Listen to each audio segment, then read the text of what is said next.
Hello students, आज मैं आप लोगों के बीच बिहार विद्यालय परीक्षा समिति 10वीं के सामाजिक अध्ययन पेपर जो 2021 की परीक्षा हुई है और उसमें जो प्रथम पाली का सेट है जिसमें अब 80 ऑब्जेक्टिव क्वेश्चंस हैं और उसको मैं बारी बारी से आप लोगों के सामने डिस्कस करूंगा। अब वैसे विद्यार्थी जो इस बार 2022 में 10वीं की परीक्षा देना चाह रहे एपीआर होने जा रहे हैं, वैसे से विद्यार्थियों से निवेदन होगा कि परीक्षा में दिए गए जो पहले जो परीक्षार्थियों के लिए निर्देश दिए गए हैं उनको अच्छे तरीके से एक बार पढ़ लें। मैं आपका कीमती समय नहीं लेते हुए आते हैं क्वेश्चन को कि कैसे हमको तैयार करना चाहिए। एक क्वेश्चन के साथ कई और सारे क्वेश्चन कैसे हमारे तैयार हो जाते हैं। चलिए मैं पहला क्वेश्चन पढ़ता हूँ। पहला क्वेश्चन है कि भोपाल गैस आपदा थी। ये क्वेश्चन अगर आप सोशल साइंस में देखे होंगे तो ये ज्योग्राफी पोर्शन का क्वेश्चन है। ज्योग्राफी में भी आपदा प्रबंधन जो लास्ट में चैप्टर दिए गए उसी में तो भोपाल गैस त्रासदी के बारे में पूछा गया कि ये किस प्रकार की आपदा थी। तो आपदा अगर हम बात की जाए कि ऐसी घटना जो अचानक घटे और बहुत सारा नुकसान कर जाए उसे हम आपदा कहते हैं। अगर आपदा को देखें तो आपदा को दो तरीके से विभाजित किया गया है। एक आपदा जो प्राकृतिक आपदा है और एक जो मानव जनित आपदा जो मानव के द्वारा तैयार किया जाता है या कहिए कि दुर्घटनावश हो जाती है। तो इसमें पूछा गया कि भोपाल गैस त्रासदी किस प्रकार की आपदा थी। तो आप खुद इमेजिन कर सकते हैं कि भोपाल में जो एक घटना घटी थी, एक गैस निकला था, यूनियन कार्बाइड नामक एक कंपनी थी, वहां पर एक गैस लीकेज हुई थी मिथाइल आइसोसाइनेट करके, और उसके बाद बहुत सारे लोगों की भोपाल में जान गई थी। तो आपको क्लियर है कि यह घटना कैसी घटना थी। यह घटना मानव जनित आपदा थी। तो भोपाल गैस त्रासदी जो हुई थी 1982 में, यह मानव जनित आपदा थी। अगला क्वेश्चन देखते हैं कि इनमें कौन भूकंप का सर्वाधिक खतरनाक जोन है। अगर आपने ये भी क्वेश्चन अगेन ज्योग्राफी का है, अगर आप भूगोल आपने पढ़ा होगा ठीक से तो उसमें भूकंप वाले सेक्टर में ये बताया गया है कि भूकंप का जो मापन होता है वो रिएक्टर पैमाने पे होता है, रिएक्टर स्केल पे होता है। और रिएक्टर पे आपने देखा होगा कि अलग अलग भारत के जो ज्योग्राफिकल लोकेशन है, अलग अलग क्षेत्र को अलग अलग जोन का नाम दिया गया ये भूकंप की तीव्रता के आधार पे। तो सबसे खतरनाक जोन तो आप देखिए, पहला ऑप्शन है जोन 2, दूसरा ऑप्शन है जोन 3, तीसरा ऑप्शन है जोन 4, चौथा ऑप्शन है जोन 5। 5 जोन में पांचवा जोन जो सबसे खतरनाक जोन, तो आंसर हो जाएगा इसका डी, जोन 5। अगला क्वेश्चन देखते हैं, तटबंध के किनारे किस प्रकार की वनस्पतियां। अगेन ये क्वेश्चन ज्योग्राफी से है। वनस्पति के बारे में पूछा गया कि तटबंध के किनारे, तटबंध जो नदी के किनारे वाले हिस्से होते हैं उसे तटबंध कहते हैं। तटबंध के किनारे किस प्रकार की वनस्पतियां पाई जाती है। ये मैंग्रोव वनस्पति, पहला ऑप्शन है मैंग्रोव, बिल्कुल नहीं होगा। ये मैंग्रोव वनस्पति असम के बंगाल के सुंदरवन जो दलदली इलाके होते हैं वहां पे पाए जाते हैं। दूसरा है कटीली झाड़ियां। कटीली झाड़ियां आपको रेगिस्तान के क्षेत्र में जो होते हैं वहां पे कटीली झाड़ियां पाई जाती है। तीसरा है शंकुधारी वन। शंकुधारी वन भी मरुस्थलीय क्षेत्र में जहां पे पानी का अभाव रहता है वहां पर इसको पाए जाते हैं। और इनमें से कोई नहीं, चौथा ऑप्शन, तो इसका आंसर होगा इनमें से कोई नहीं, तटबंध के किनारे पैदा होने वाली वनस्पति। अगला है क्वेश्चन नंबर 4, सर्वाधिक खतरनाक सुखाड़, है ना। सुखाड़ के बारे में पूछा गया है कि सर्वाधिक जो है खतरनाक सुखाड़, तो इसमें पहला ऑप्शन है सामान्य सुखाड़ जो मौसम के अनुकूल समय पे वर्षा होती है या कभी नहीं होती है उसकी वजह से सुखाड़ आ जाए। दूसरा है कृषि सुखाड़ और तीसरा है मौसमी सुखाड़। तो इसका आंसर होगा मौसम के अनुसार, समय पर बारिश होनी थी, बारिश नहीं हुई तो इस वजह से कई फसल का नुकसान हो जाएगा। तो तीसरा होगा इसमें मौसमी सुखाड़ जो इसका राइट आंसर होगा। और चौथा है नन ऑफ दिस, इनमें से कोई नहीं। और अगला क्वेश्चन है क्वेश्चन नंबर 5, आर्थिक विकास। क्वेश्चन नंबर 5, आर्थिक विकास का गैर आर्थिक कारक। आर्थिक विकास में दो तरह के कारक हैं, एक आर्थिक कारक है और दूसरा है गैर आर्थिक कारक। तो इसमें गैर आर्थिक कारक कौन से हैं। तो पहला है प्राकृतिक संसाधन जो बिल्कुल नहीं होगा, दूसरा है वित्तीय संस्थाएं, और तीसरा है पूंजी निर्माण, और चौथा है मानवीय संसाधन। तो इसमें आर्थिक विकास का गैर आर्थिक कारक इसका आंसर होगा डी, मानवीय संसाधन। संसाधन दो प्रकार के होते हैं, एक ऐसे संसाधन जो प्राकृतिक संसाधन होते हैं, दूसरे संसाधन जो मानवीय संसाधन। क्वेश्चन नंबर 6, केंद्रीय सहकारी बैंकों का गठन। सवाल है केंद्रीय सहकारी बैंकों का गठन का स्तर किस स्तर पर किया गया था? तो इसका पहला ऑप्शन है ग्राम पंचायत स्तर। ग्राम पंचायतों के क्षेत्र के विकास के लिए 73वां और 74वां संविधान संशोधन करके पंचायती राज का गठन किया गया। इस पे 2 समितियां भी बनी थी, सिलेबस में आपके है, चूंकि मैंने देखा हुआ बुक में। पंचायती राज स्तर के लिए 2 समितियां बनाई गई थी। एक समिति थी बलवंत राय मेहता समिति और दूसरी थी अशोक राय मेहता समिति।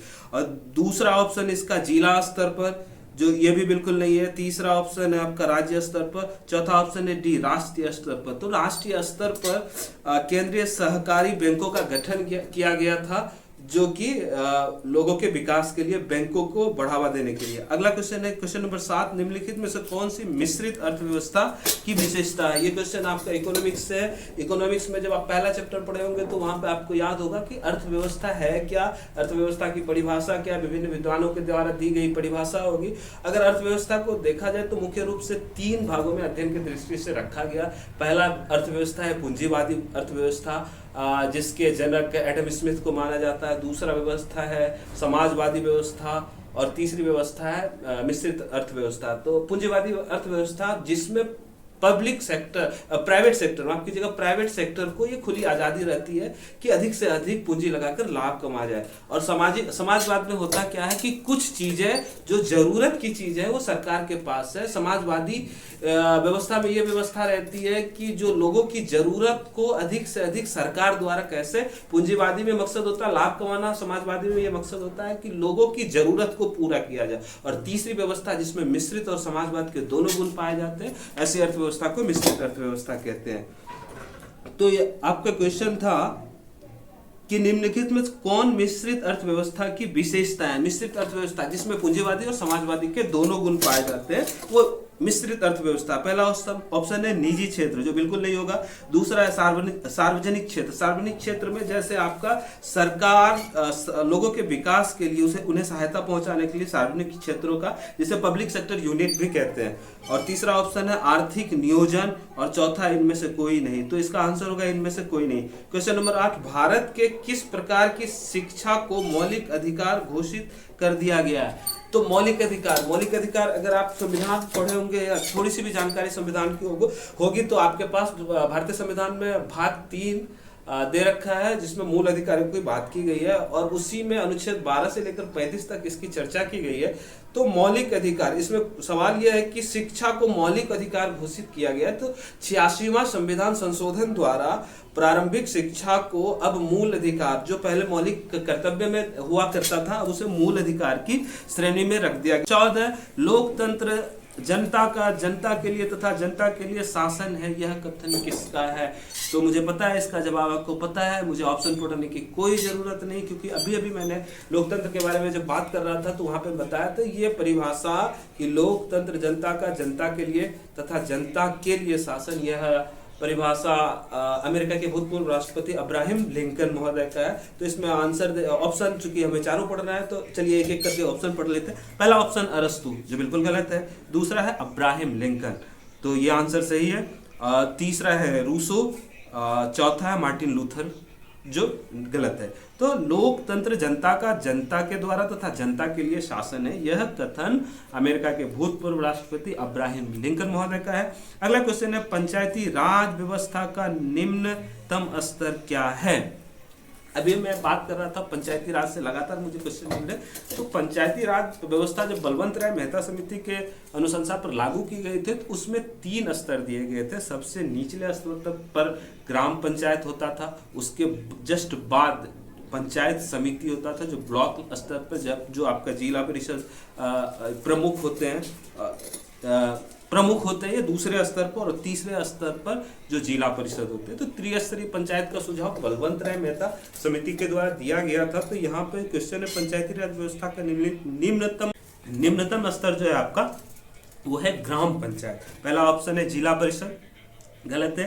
दूसरा ऑप्शन है पंचायत समिति, ये ब्लॉक लेवल स्तर पे होता है। और तीसरा है ग्राम पंचायत। तो बलवंत राय मेहता समिति ने जो 3 स्तर बताए थे, जिसमें पहला था जिला परिषद, दूसरा था पंचायत समिति और तीसरा ग्राम पंचायत। तो निम्नतम स्तर पूछा जा रहा है, तो इसमें आंसर होगा आपका ग्राम पंचायत। अगला क्वेश्चन है नगरपालिका किस अनुसूची से संबंधित है?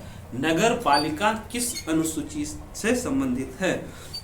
जब भारत में पंचायती राज व्यवस्था की शुरुआत की गई थी तो गांवों के लिए तो पंचायती राज व्यवस्था लाया गया था, लेकिन शहरों के लिए नगर निगम जैसी व्यवस्था लाई गई थी। तो उसकी अनुसूची पूछी जा रही है। 73वां और 74वां संशोधन करके लाया गया था। गांव में पंचायत का गठन किया गया था और 74वां संशोधन के द्वारा शहरों में नगर पालिका एवं नगर निगम का गठन किया गया। तो इसमें पहला ऑप्शन है 10वीं अनुसूची। 10वीं अनुसूची नहीं होगा।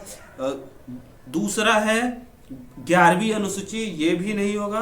और तीसरा है आपका 12वीं अनुसूची। तो 11वीं अनुसूची ग्राम पंचायत के लिए और 12वीं अनुसूची नगर पालिकाओं के लिए गठन किया गया था। 9वीं अनुसूची ये भी नहीं होगा। आपका अनुसूची दिया गया है, आप एक बार उसको सरसरी निगाह से देख लीजिएगा, क्योंकि एग्जाम में अगर क्वेश्चन आए तो आप गलती करके नहीं आए। अगला क्वेश्चन नंबर 17 है, यंग इंडिया एक संस्था थी कि यंग इंडिया की स्थापना किसने की थी? पहला ऑप्शन है इसमें बिस्मार्क, दूसरा ऑप्शन है मेजिनी, तीसरा ऑप्शन है नेपोलियन और चौथा ऑप्शन है हिटलर। इसका आंसर होगा मेजिनी। मेजिनी ने यंग इंडिया नामक एक संस्था की गठन की गई। तो 17 number. Question number 18 Vienna Congress के अध्यक्ष था।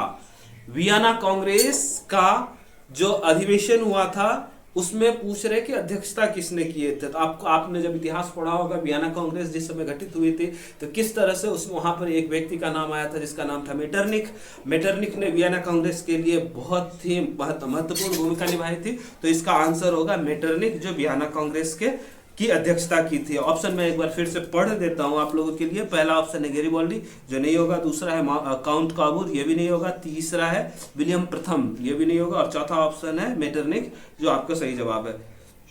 क्वेश्चन नंबर 19, आइए देखते हैं कि भारत के लिए पहली फैक्ट्री एक्ट कब पारित की गई थी। तो ये आपका बिल्कुल फैक्चुअल क्वेश्चन है, इसे याद करना होगा कि फैक्ट्री एक्ट, फैक्ट्रियों के रेगुलेशन के लिए अंग्रेजी हुकूमत ने कौन सा एक्ट कब पारित किया गया था। तो पहला ऑप्शन है 1838, जो नहीं होगा। दूसरा ऑप्शन है 1858, वो भी नहीं होगा। इसमें 1881 ईस्वी में ब्रिटिश गवर्नमेंट ने आपके भारत के लिए फैक्ट्री एक्ट लाई थी। और चौथा ऑप्शन है डी 1911। तो इसमें ऑप्शन होगा सी, 1881 में ब्रिटिश गवर्नमेंट ने भारत के लिए पहली फैक्ट्री एक्ट लाई थी।